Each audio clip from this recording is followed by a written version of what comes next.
wala tahzan alaihim. Ya salam, ya subhanallah. Kita diajar oleh Allah dalam Al-Quran berinteraksi dengan orang yang bersalah. Dalam ayat ini Nabi diperintahkan oleh Allah wala tahzan alaihim. Wala tahzan alaihim. Apa tahzan alaihim? Tahzan itu artinya sedih. Bila ada musibah yang menimpa kepada kita dan kita sedih, ini kita sedih karena musibah menimpa kita.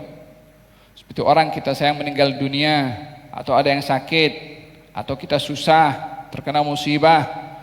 Hal yang tak elok, yang buruk berlaku kepada kita, maka kita sedih. Tapi hal buruk berlaku kepada orang dan sedih kita. Ini dimaksudkan. Orang salah, orang berbuat kejahatan, yang sedih itu Nabi, yang susah hati Nabi, yang merasa berat dengan masalah kesalahan yang ada pada orang lain itu Nabi. Wala tahzan alaihim, sampai dihibur oleh Allah. Sudah, engkau jangan sedih akan mereka itu. yakni masih mereka dengan kufurnya, dengan ingkarnya, dengan kemewahannya, dengan segala-galanya sehingga mereka sesat daripada kebenaran. Nabi masih memikirkan kepada mereka, andailah mereka belum mendapat hidayah, andailah mereka insaf, andailah mereka beriman, sehingga keengganan mereka untuk beriman itu dipikiri atau selalu diingati oleh Nabi SAW, sehingga diingatkan oleh Allah, wala tahzan alaihim. Demikian baginda Rasulullah menyikapi kepada orang yang bersalah. Cara menyikapi orang yang bersalah daripada apa yang dilakukan oleh Nabi SAW adalah mengasihani orang yang bersalah. Tidak seperti kebanyakan orang melihat kepada orang yang bersalah, imma dicerca, wa illa dimaki, wa illa dikatakan padan muka kalau kena hukum. Kita tidak diajar seperti itu menyikapi kepada orang yang bersalah. Coba kita pikir ini, Nabi ini sedih karena mereka kufur pasal apa? Ini kan kufur kepada Tuhan. Dia kan ingkar. Bukankah sepatutnya karena ingkarnya ini layak engkau kena azab, layak engkau neraka, engkau punya tempat. Kan Nabi tidak begitu memandang kepada orang bersalah.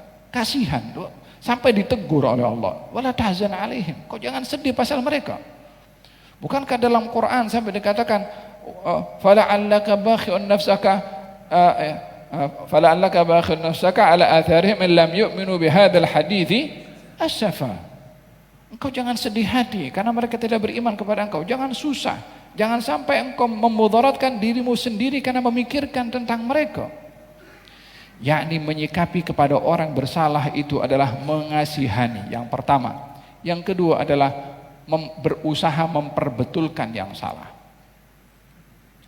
Haknya orang bersalah itu selain dikasihani adalah ditegur supaya dia tidak berbuat salah. Kenapa kita perlu mengasihani kepada orang bersalah? Coba kita bayangkan ya, coba kita bayangkan. Kalau kita ada ada kebakaran. Semoga Allah lindungi kita daripada penyakit. Ada orang kebakaran, musibah, eksiden ternyata yang kena eksiden adalah orang yang maki kita, yang fitnah kita dekat Facebook, wala yang hentam kita. Nampak orang itu terbakar, wala tenggelam. Kita ada alat untuk menyelamatkan. Kita kata padan muka atau kita akan selamatkan orang itu? Kita selamatkan orang itu. Walaupun dia fitnah, walaupun dia maki kepada kita, dia berada dalam keadaan kesusahan. Dia sudah nak tenggelam, dia nak kena api.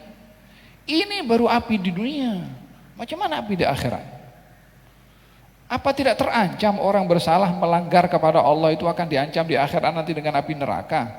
Lalu kita hanya mengatakan padan muka seperti itu. Tak bolehkah kita berusaha supaya dia boleh selamat daripada api neraka dan beriman?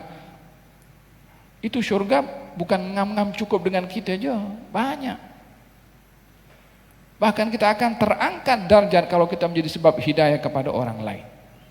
La an yahdiya bikallahu rajulan wahidan khairul laka min humurin na'am. Ya Ali, kata Nabi, mengatakan kepada Sayyidina Ali bin Abi Thalib, kalau Allah menjadikan engkau sebab hidayah bagi seorang saja, maka itu lebih baik daripada engkau mendapatkan onta-onta merah. Yakni apapun bentuk kemewahan yang ada di dunia. Sebab hidayah untuk seorang sahaja. Oleh sebab itu dikatakan, bukanlah hal yang tidak wajar orang itu kalau bersalah. Satu perkara yang wajar orang itu bersalah. Yang tidak wajar kalau orang tidak bersalah. Kecuali para anbiya lah. Lebih tidak wajar orang yang tak mau mengaku bersalah. Lebih tidak wajar kalau dia menganggap yang salah itu betul. Jadi hak orang bersalah itu dikasihani, ditegur, diperbetulkan supaya dia berhenti daripada berbuat salah. Bukankah Nabi bersabda, unsur akhaka zaliman aw madluman, tolong saudaramu yang zalim, yang dizalimi juga. Yang zalim kena tolong. Disuruh kita mengambil tangannya orang yang zalim. Khud, ambil tangan orang yang zalim. Macam mana nak mengambil terus? Ini orang mengambil tangan itu kan tanda sayang diambil tangannya. Nabi itu suruh begitu, suruh tolong orang zalim. Katanya, ya Rasulullah, orang kalau dizalimi ditolong wajar. Yang zalim macam mana? Ya kamu cegah dia daripada berbuat zalim. Orang berbuat zalim itu kan menzalimi dirinya sendiri. Dia kan mengundang ancaman musibah dan hukuman kepada dirinya sendiri. Macam tadi orang kalau terbakar, takkan kita tak tolong.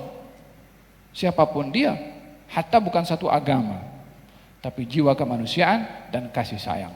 Wa hakadha wala tahzan alaihim, kata Allah Subhanahu wa taala, kau jangan sedih dengan apa yang mereka lakukan kepada engkau.